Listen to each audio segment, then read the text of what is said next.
You're watching KBC and this is KBC News Check. Thanks indeed for joining us. In case you've joined us, my name is Njue and Lensa Odingo has been our sign language interpreter. Now we have Wangeshi being our sign language interpreter for this show. And perhaps before we go back to our conversation, let me sample some of your responses. Jafet Kimutai, you are also watching. Anastasia Macau, you say you're learning a lot. Thanks. He calls himself Uko Flani, and perhaps this is addressed to you. He says Martin Andati is wrong when he says, why does Ruto want to run for presidency? If Kazi ni Kazi, yet he should have remained a chicken seller. Let me answer Mr. Andati. 1, all Kenyans cannot buy for the presidency. At the same time, 2, Ruto sold chicken while he was still young and his family was poor. After graduating from the university, he became a high school teacher before joining politics. And for your information, Ruto still sells chicken and that is why eggs. He should continue selling chicken. So he is contradicting himself. You know, everybody aspires for something bigger. So you can't tell us that cousin. Yeah. You know, if it's good, he should have remained like Muguku. You remember Muguku, the one in Kikuyu? He sold chicken and he left a lot of wealth. Okay. So, you know, but everybody hopes for something bigger. And the question is, how do you get where you want to go? Yeah. You know, you can't glorify certain things. Like you are a conman and you are saying cousin. You know, even conmanship is cousin. But is it a decent job? Look at the characters around there. The wash characters. You know wash? Yeah. So hata hiyo ni kazi. Ni kazi. All right. And Festus Ngetich accuses you of being biased. And Franco Walumbasa Those are his opinions. Bring KBC back to Uganda. Of course, that is something that we'll also be looking into. That is the matter we are discussing, and that is the state of politics in the country. Of course, despite the fact that the COVID-19 pandemic, politics have just found a way into Kenyans' houses. And I'm joined by Analyst Martin Andati and Dr. Juliet Kimemiah, who are trying to break down the politics that have been in the country. And of course, there is a politics of coalition, there are politics of formations, and we are seeing formations starting to take shape, and the political drumbeats are picking up sound slowly but surely. And perhaps to go back to what we had before is the matter of economy has come up when it comes to all the coalitions or even the alliances that are merging, are even taking shape. Perhaps we can look at the options that the formations have. Of course, the president is not vying for any post as now, as we know, and we also know that the former premier Raila Odinga has not come out to say that he will be vying for the top seat. But from the look of things, he could be in one of the alliances. We have OKA, that is the One Alliance, the One Kenya Alliance, and of course we have UDA on the other side. What options do we have for these leaders? Perhaps we can first of all explore the options that the former premier has. He may decide, as things are, he's not vying for the presidency, but he may decide not to vie and be a kingmaker. You cannot rule that out, because I've told you, Ruto is a common enemy. Raila was a common enemy in the other 3 elections. 4 actually. This time it's Ruto. And you can see the messaging. And you know, Raila still has substantial support. He has the Luo bloc under lock and key, which is slightly more than 2 million votes, to about 2.2. He has his fanatics out there from the other communities, maybe another 1 million or so votes, 1.5. So he has close to 4 million votes, which you cannot take away from him. So he will be a major player in whatever formation. But you know, he does not, as of now, he does not have enough numbers to make him president because of what I have told you. 2, he's watching the space and he is exploring and gauging and looking at the numbers. You know, they also do polls quietly, and he is able, after he tries to make the forest in the mountain, they will definitely do polls. You know, there are the polls they put out here, then there are also polls which they do for their own internal consumption. So he will see the way response, then see the response in the other blocks, and that will largely inform whether he runs or not. That's why you can see he's been very ambivalent about his candidature. But you cannot wish him away. He will be a major plank in the coalition that will take power. So those who are antagonizing him, those who are rubbishing him, those who are wishing him away, they are making a mistake. Another factor person you cannot wish away is Uhuru Kenyatta. Even if Uhuru just takes away 10% or 20% of the mountain, you are talking of 10% of 7 million votes, 700,000. That is the entire vote of Kakamega County. If you are, you talk of 20% is 1.4 million votes. He's already been allocated 50%. No, they don't even go there. Just on the lower side. Now, talk about the political influence. He has instruments of power. He has a central bank. He has the intelligence. He has the provincial administration, and the rest of the security apparatus under his control. So that is something you cannot wish away. And you know, the advantage he has, he's not a candidate. So he has all the time to watch and see who is doing what.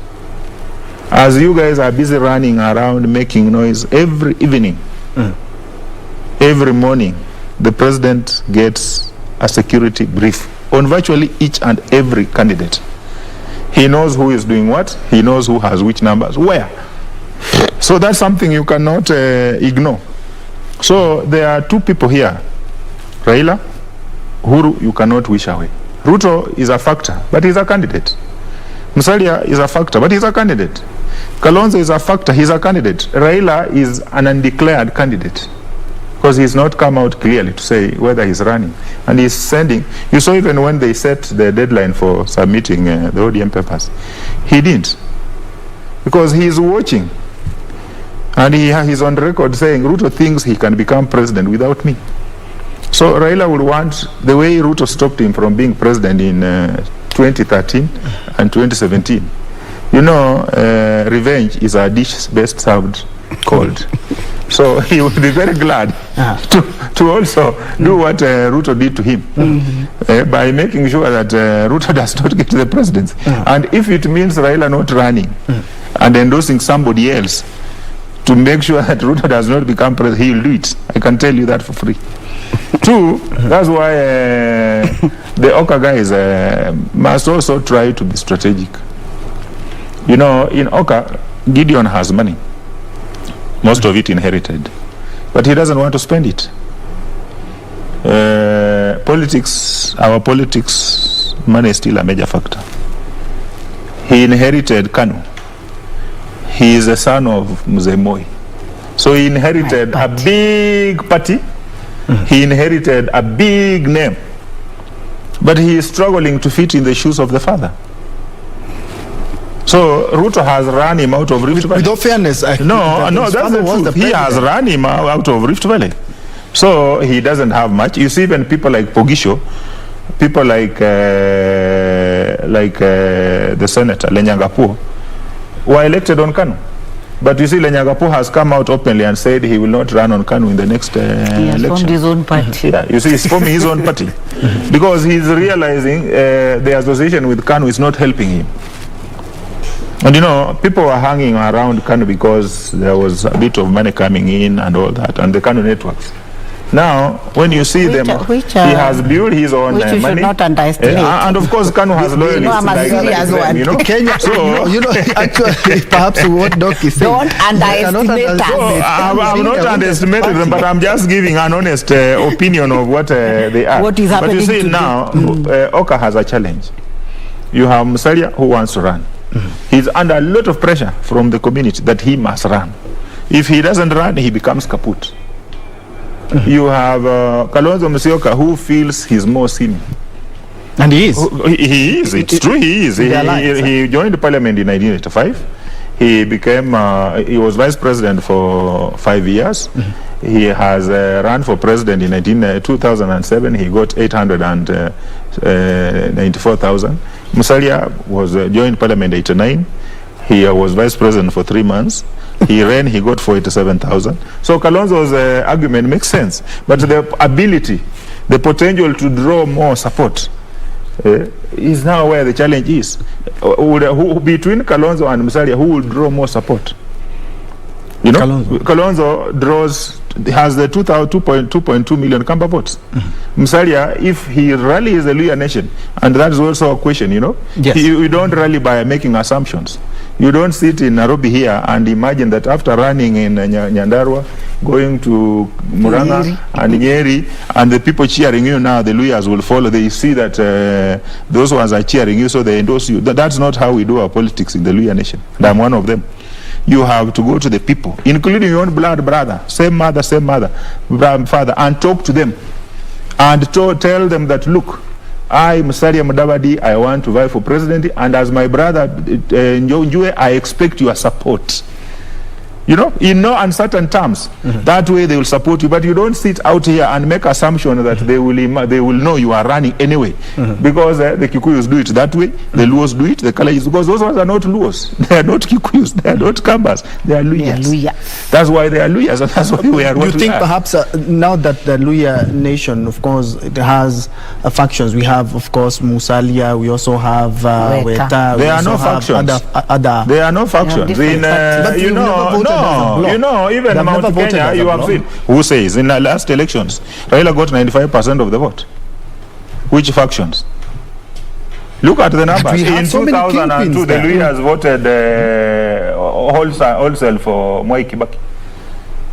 As a block. As a block. They are like the mountain. Yeah. It's just like, you see, like now the mountain also is split. In 1997, in 1992, the mountain was split between Matiba and Kibaki. In 2002, the mountain was split between Kibaki and Uhuru. Yes. It's the same way the Luhyas have also been voting. So what is this narrative created, the false narrative created by the media that the Luhya has factions? There are no factions. It's only that when you have a strong, and when Raila ran in 2007, the Luhyas voted to him to the last man. Kibaki got pockets of support here and there, sections of Bungoma, because the leaders from that community, the Luhya leaders from that community, were predominantly in PNU. The other faction of the other group of the Luhyas were the other side. Look at the mountain. It's now split.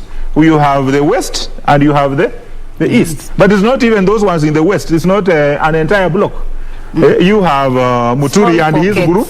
You have Munya, who is not also in that group. Munya is in this group which is supposed to be the west. But you see, the media has created factions that now we have Mount Kenya East, which is largely, which is behind Muturi, and yet Munya is from there, and you have other strong leaders who are not in that group. You also have people who are from the west, but they are not, they are in that Muturi group. So you see that Kabogo, yes, Kabogo and all that, and there are also those who are not any of them. That is it. So you cannot balkanize a whole region and say that it's like this. You know, you even have Central, and there are people in Kanu like her, and she's very proud. She's sitting on national television, the station of the government, and saying she's Kanu and she's not ashamed, and she has no apology. Indeed, Martin. Yes, and perhaps if that is one scenario that we can explore, but there is also another scenario looking at politics and what we've learned over the last couple of years is that there are no permanent friends, no permanent enemies. Doc, perhaps you can touch on this. Can we see perhaps an alliance between the former premier and Ruto? They have worked together several years. They even were 2007 they were together. Do we expect to see such kind of an alliance? Remember, politics is about interest, not about permanent enemies or friends. I can tell you for a fact that they can't. Why? Because primarily of the handshake, because I think the deputy president viewed it as an avenue for kicking him out, and that's why he has refused to totally internalize the 9 issues that were the 9-point agenda. The 9-point agenda of the BBI. and he has just concentrated on one which he has demonized over and over again, and has made very many of his followers not pay attention to the other 8. So he's permanently saying that BBI is for creating positions, it's for creating backdoor entry points. But I wish Kenyans can look at the BBI holistically, because like what my brother said here, that is one way of ventilating and diffusing cracks and fallouts after particularly selecting the running mate. So William Ruto and the Raila faction, all of them need BBI for them to be able to marshal the numbers that they desire. So what maybe what I would wish is that the outcome of the appeal is upheld, BBI is upheld, and we continue into the referendum, so that people run now on that new structure that we'll have 5 guys at the top that are looking more or less equal, who can be drawn from different regions, and therefore give each of the runners a semblance of the face of Kenya. So to me, BBI is a huge solution, even to what we are seeing, this polarization and personalized attacks. And the crack is really forming up right now of dividing Kenya into 2. What we saw in 2017, and I don't think any Kenyan would like that. So me thinking, if the 2 of them agree in spirit, and the BBI process resumes, and we get into the referendum, and we just change what needs to be changed. Because to me, like being a woman in politics, BBI has sorted out a lot of the gender issues that have been there. Okay, of course, yes. We will touch on the BBI and what will happen, and if at all the Court of Appeal rules in favor of the BBI, are we expected to see perhaps some alignments, or it will still go to the Supreme Court? Yes, no problem. But at the end of the day, we're gonna get a judgment for the BBI, whether it's the Court of Appeal or at the Supreme Court. But looking at this other coalition, the NASA coalition, that as Martin has put it, and as the coalition partners have talked about, it is quite dead. But incidentally, some of the principals in NASA are formed OCA, that's the One Kenya Alliance, and they have invited, they extended their hand to the former premier. Of course, that is more or less another NASA, but now he might come in with the Jubilee and consolidate. Is that also an avenue? Perhaps the premier can get in the alliance and try to jostle his position to get the top seat against Mudavadi, as Andati has talked about. There's Kalonzo, who was also waiting, and also we have Wetangula and Gideon Moi. Yeah, if Baba is able to convince the mountain that OCA itaunganisha wa Kenya, there is this very choreographed talk of uniting Kenyans. If he's able to convince the intelligence of the people, and convince, like I saw yesterday, all Mount Kenya governors were there, apart from I think 2 or 3. And all of them are saying, Baba, this is the time to pay the debt. Then Gladys Wanga stood up and said in Kikuyu, in wakati hakoshokia woko, this is the time to return the hand, this is the time for the mountain to support Baba. So it's very likely. Anything is likely at this moment in time. And of course, if ODM, because Kalonzo really extended the olive branch to Baba, and I don't think that was by flukes. It must have been something that was discussed behind the curtains. So if ODM joins OCA, then already Gideon Moi is there with KANU, and they're in a coalition with Jubilee. Jubilee somehow will be part of it quietly. And since there's this talk that Jubilee is dead. Probably now that coalition will be rebranded and Jubilee will get assimilated inside there, and that will be the coalition that we run against UDA and affiliated coalition partners. Yeah. And that is very likely. And that you wanted to touch something on the same, and perhaps you can tie it with this. Jacon Amos, you say Martin is against Ruto, but why is he not pointing out other politicians' weakness? We need to know weaknesses of other politicians. I have just told you that Musalia is not doing enough in the Luo nation. Isn't that a weakness? I've said it. And you have also said that my boss doesn't like spending money. Isn't that a weakness? So, I mean, those are simple issues. I have also said that Raila abandoned his coalition partners, which was a mistake. Isn't that a weakness? So which other weaknesses does he want? Let him not selectively decide what he is following. Yeah. You know, he wants me to come here and sing William Ruto's praise. I will not. That is not called analysis. Analysis is you put issues the way they are, in black and white. Okay. You look at the numbers and you analyze them. You know, the numbers we are talking about in 2013, they are there. He can go and check. Yeah. Let him go and check the IEBC website. Yeah. Let him check the numbers of Kiambu the other day. Kiamba, they are there. Okay. Away from that, Kenyans, you know? Away from that, looking at, of course, the numbers that you talked about and what or the One Kenya Alliance, the numbers that the principals are going to bring in, they have talked about welcoming the ODM leader. Let's look at what they were talking about, the political mistrust.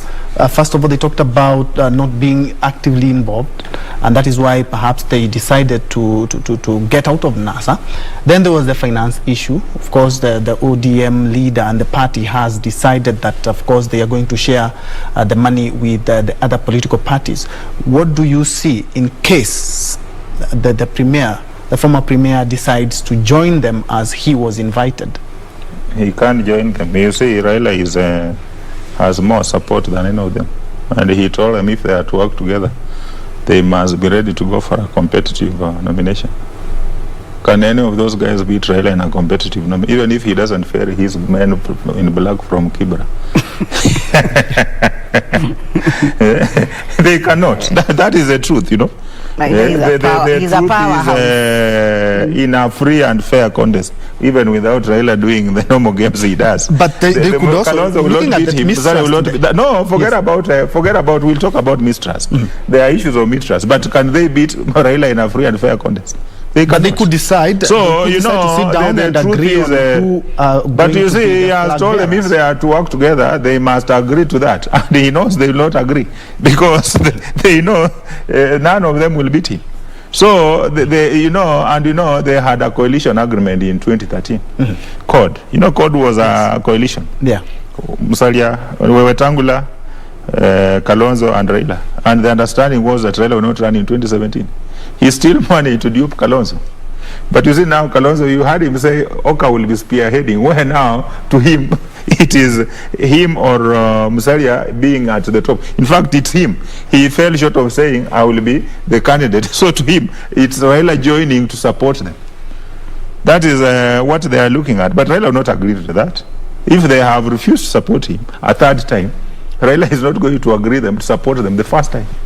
Because Raila views them as junior partners. So if Raila is not going to run, I can tell you this for free. If Raila is not going to run, which is also a possibility, a serious possibility on the table, because in corridors, or occasionally walk in corridors, so I hear what people talk about. He has sent out word that him and Uhuru might exit the scene at the same time. Okay. But you see, that is, he is weighing the options.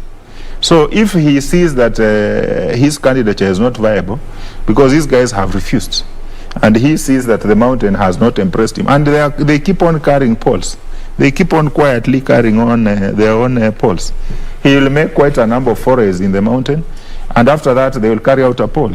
He will see the reception, see whether the numbers are there or not. He will send out his pollsters quietly, the ones he trusts, at cost. He will send out the pollsters in Western, and they will be able to give him the numbers. So he is able to sit with his fellas and tell them, look, you know, there are also fellas around Raila, the Juliets of this world, the Orengos of this world, who want him to be on the ballot, not because they believe he can win, but because if Raila is on the ballot, they don't spend a single cent. It secures them their seat, so they don't care whether he wins or not. Their issue is, once he is a candidate, all they'll do is to sing Baba Baba, and they get the seats. After that, they don't care what happens to the old man, you know. But you know, Raila will not want to exit the political scene on a low. He will not. So he is weighing all these options, and I've told you he's been around for quite some time. He is watching the numbers. The other three guys, on their own, they have quite a bit of work to do. The four, you know, they must be able to galvanize serious support. Otherwise they become others, because it means the coalition which Raila will be spearheading, you know, without necessarily him being the candidate, will be very formidable. Then there will be the one of William Ruto, spearheaded by William Ruto. Then the third one now becomes this other one. And you see, if you come in as the third one, with, you see like now Kalonzo coming in without the governors and quite a number of support, they can very easily split the Ukambani vote. They might not necessarily split it 50-50. But you see now, the bigger question here in the elephant in the room, who between Musalia and Kalonzo becomes a candidate? So will they agree? Would Kalonzo agree to deputize Musalia? The answer is a big no. Would Musalia agree to deputize Kalonzo? The answer is a big no. So what happens? Each one of them doing a separate run? Do they have the money to run a serious presidential candidate? Do they have the money to put on the table to mount the kind of campaign that would earn you the presidency? You know, those are very serious questions that we need to ask. So there's quite a bit of work to do. But you know, some of the guys might just be positioning. Ultimately, when push comes to shove, they settle for Minister for Foreign Affairs. You would rather become Minister for Foreign Affairs or Speaker of the National Assembly than going out there for another 5 years. You would rather become Minister for Finance in somebody's government than going out there for another, because they have been out for 10 years. Kalonzo has been out for 10 years. Musalia has been out for 10 years. It's been quite cold and for them. It's not cheap. It's not funny. You know, the only guy who sustains Raila opposition politics is Raila, and he knows how to make his money even from that opposition politics. He'll call Mandaman and get donuts. He will throw tear gas around and keep these guys busy until he's called on the table for a handshake, and in the process he's able to make potatoes. These guys cannot be able to call a handshake, Mandaman, and cause havoc and paralyze the city. You know? Away from that, perhaps, Doc, you can come in with the coalitions. Since 2002, we've just done coalitions, we've done mergers, we've done so many. And each and every election cycle, the coalition just being used as a vehicle in 2002, 2007, 2013, 2017, and now in the year 2022. The political mistrust. Why is it that they cannot ever hold on when it comes to politics? Their interest overtaking Kenyans' interests? Because it's a very unfortunate precedence that has been set in this country as far as letting democracy mature is concerned. Because looking at what happened in 2002, NAC brought in Mwai Kibaki. And as soon as Mwai Kibaki was in the House on the Hill, NAC died. When he was running for the second term, he created PNU, about 6 months to elections. And that became now the force that pushed him to his second term. And that second term was quite interesting because the post-election violence brought in the issues of Prime Minister, and we got all these guys. Then Mkate. And that's why I find people opposing BBI, and I'm like, but we already have piloted that structure of government, and to me that was really good. And that's why a lot of credit goes to Kibaki as having been a performer. It is because the space up there was occupied by otherwise troublemakers that would make his work difficult to deliver. So if we bring back what we had between 2008 and 2013, we will be able to grow our economy and grow our democracy, in my view. So I'm looking at the precedents that has been set by the political parties that bring in presidents. So 2013, Uhuru buys a political party from Gideon Kariuki, and 6 months to elections. Elections were supposed to be in 2012, but they were moved to, I think, March of 2013. But 6 months to December, around June, that's when he bought the party from Gideon Kariuki. It used to be called National Alliance Party of Kenya. He came and added a T. So it became TNA, the National Alliance. And that propelled him to the house on the hill. As soon as he was there, 2016, Jubilee now it was TNA now and TNA, URP, that was a coalition. But TNA is the one that really took him to State House. In 2017 it was Jubilee. In 2017, now the coalition became one party. So you see, there is no political party that delivers a presidency that lasts more than 2 years, apart from my party that lasted 40 years.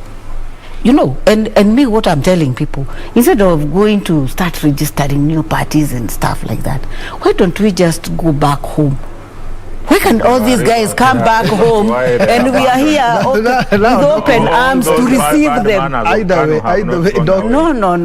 Doc Kamu is campaigning for her party, but we are talking about the faces. We are looking at the coalition. Yes. we understand the Baba and Mama. There are reasons but why of we course, left it hasn't been doing very Baba and well Mama. politically. So perhaps that's why you're campaigning for it. But at the end of But the we are day, doing well, by yes, the way. you're doing well. But Trying you to will come need a back. coalition based on trust. You see, the NASA principles move out of NASA. They go form the One Kenya Alliance, and then invite. Have they moved out of NASA, or they have just decided? They have just decided that there's a lot of ODM is not one of them. There's a lot of political mistrust. No, they have just decided that ODM is not part of them. And on the flip side, they are like, ODM, please come and Because they still need join their support. or OKA. So there is double speak or speaking between words as far as the formations and the realignments are concerned. But like he put it, it's still very early in the day, because we have seen all those parties that have delivered a presidency never lasted more than 8 months. So 1 year to should be waiting elections for something big.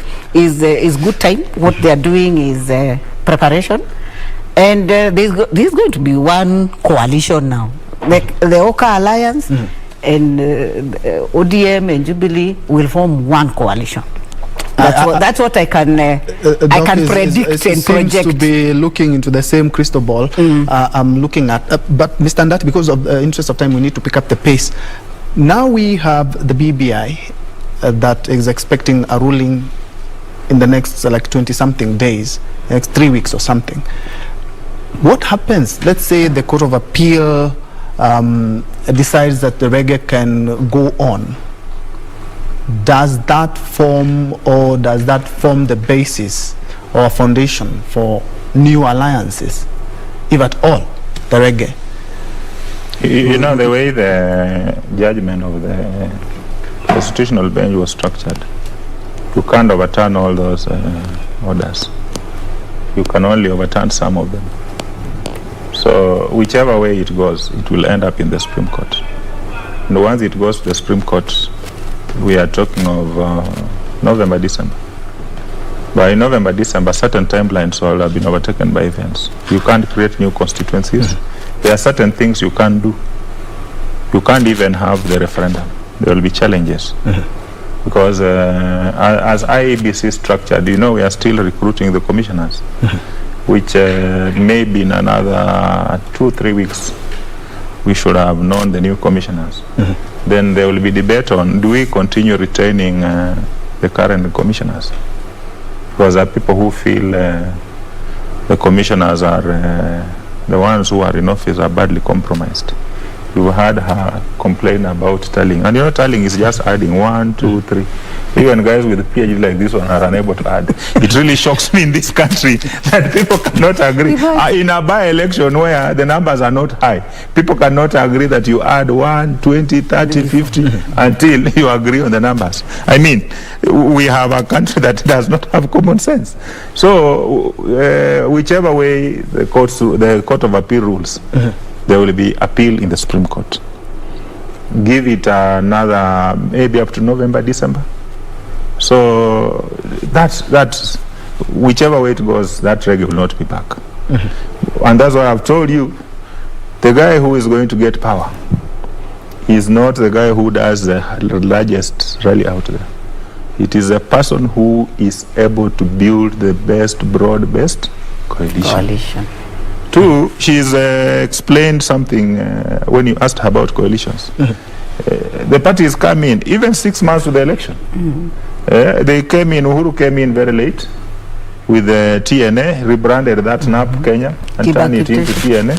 And it won elections. 3 months. Kibaki Tosha, 3 months to elections. NAP was born.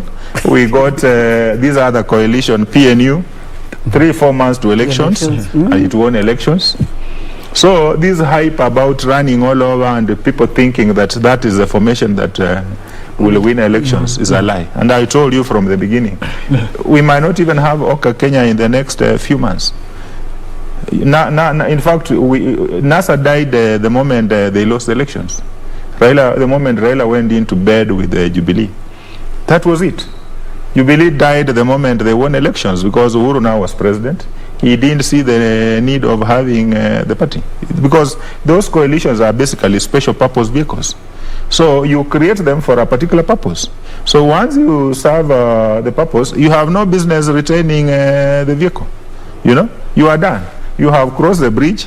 You don't intend to come back on this other side. So you destroy the bridge. That's what they are, you know. Of course, our democracy is growing. No, it's good. You see, even Americans are 260 years. They now have 2 clear formations. Britain has 2 formations. Occasionally, they go to 3. But you see, look at the years it has taken. Now, our democracy is still growing. We are only headed to 60 years. So our democracy is still growing. Ultimately, we will end up with 2 clear formations. You know? And which is likely to be KANU. No, which is good. No, KANU will just be part of them. You know, KANU is part of our history, and we cannot wish it away. But there are also the bad manners which KANU was associated with, and we hope they are now the KANU fresh. They are going to. As you said, they will require, of course. They need a lot of rebranding, and you see, they need people who can think and help them rebrand. Guys, because of time, behaving the way they are behaving, and sitting there and complacent and thinking that. They can do it the way they were with the old Jogo. It will not help them. Okay. 2 minutes each before we wind up. A minute each. Looking at there was a research that was carried out in the months of June, July that shows 78% of Kenyans talking about the country not headed in the right direction. Of course, because of the economy. Of course, there's a COVID pandemic, corruption, and a myriad of issues facing the country. But all the coalition, all the politicians, each and every day they're touching on the economy. Are they just using it? Because, of course, the Kenyan economy has not been doing well for the last couple of years. Yes. Are they just using that as a vehicle in the run-up to the 2022 succession politics? Yeah, and they are misusing even the word economy because government, both levels, national and county, are responsible for the poor performance of the economy. One of the biggest contributors is just refusing to pay contractors and suppliers. I have worked in the county, and every time you get the list of pending bills, and contractors come to your office, they want to be paid. You are so helpless because you can't pay, because whoever gave the contract did not consider budget, because it was supposed to pay political returns. Yes. For people who supported the governor to come in, they have to be given contracts, and therefore they have to be. So that is what has created a across the board. So right now, pending bills stand at 160 billion. If that was paid and injected back in the economy would do well. So an analysis that apportions the blame to the president is extremely biased. He must also take part of the blame. And it is not real. The county governments, the Council of Governors and the national government must pay pending bills for our economy to revamp. In 30 seconds, Mr. Andati. We have, people are hurting. You saw the numbers yesterday. Yes. In 3 months, you have over 400 people who have committed suicide. Yes. And those are the ones who have been reported. So the numbers could be much higher. There is a lot of distress. If you go up market, you get so many vacant houses.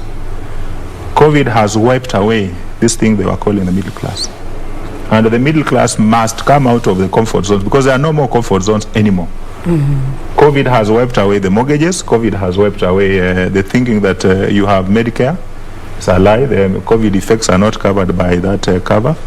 The car you took on mortgage is being repossessed. The wife you took on mortgage, the owners want to repossess her. So that is how bad it is, you know. And, and there are no jobs. And there is no hope. And the market is saturated, so nobody is buying. Move around Kilimani, around Kileleshwa, Upper Hill. Yes. You get mamas out there hanging there up to 8, up to 7 in the evening, hoping that somebody will call them to go and wash their clothes to get something for to buy food for their kids. So there has not been as much empathy and sympathy for the people out there. The government has tried in terms of the PPF, although we sold some of the donations to Tanzania and Ethiopia, which is very shameless of us. But we need to do more, and we must exercise empathy and sympathy. And the middle class must push the political class to address the real issues. The real issues in a sober way. And the economists need to ask, when you are told bottom up, ask them, has this model ever worked elsewhere? Who has come up with this? And you know, it's not just the other guys also criticizing what Ruto is doing. They must also tell us what Ruto is offering is not good. Our option will be this. Okay. Not just saying, and I can see Amos Sakaja was saying tribalism will continue leading Kenyans. That's why what I can predict may be. And Kenyans should really stop that in order to get a true leader. Of course, a lot there.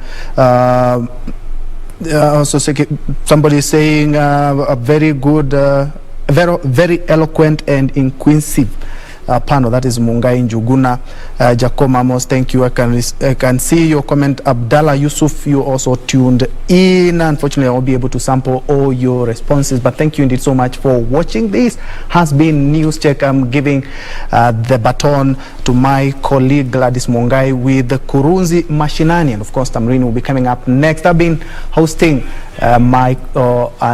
Martin Andati, apologies, and of course Dr. Juliet Kimemiah. This is KBC. My name is Njue. Thanks indeed for watching. Let's continue the conversation in our social media platform. 2 hours out. Yeah. Aye.